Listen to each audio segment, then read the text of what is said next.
Huwag mong susukuan ang mga pangarap mo. Pansin mo na rin ba? Habang nagkakaedad tayo, pabigat ng pabigat yung mga pagsubok na binibigay sa atin. Habang namumulat tayo sa realidad ng buhay, pahirap ng pahirap yung mga pasanin.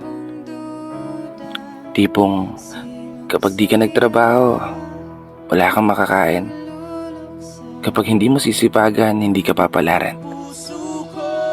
Habang tumatanda tayo, mas lalo nating nauunawaan yung tunay na kahulugan ng buhay.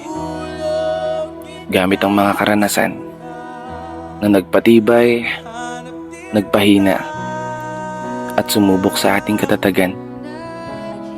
Mga karanasan na nagpapatunay na walang madali sa mundong to. Isang mundo na wala kang ibang aasahan kundi ang sarili mo. Alam ko,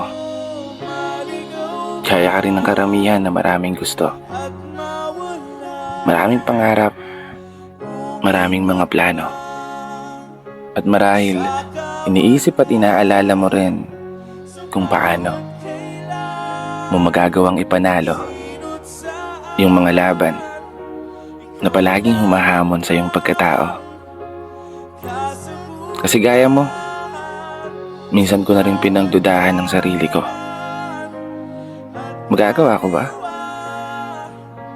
O kaya ko ba? Paano ko ba haharapin yung mundo kung palagi na lang salungat sa gusto ang binibigay ng kapalaran? May mga araw na pakiramdam ko mas lalo lang akong pinapahirapan. May mga panahon na hindi ko maiwasang isipin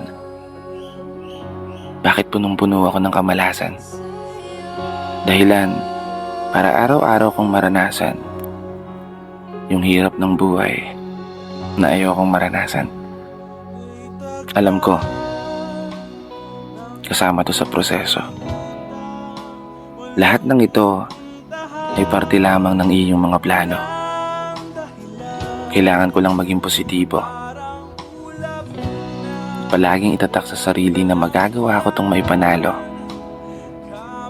Hindi ko susukuan ang mga pangarap ko.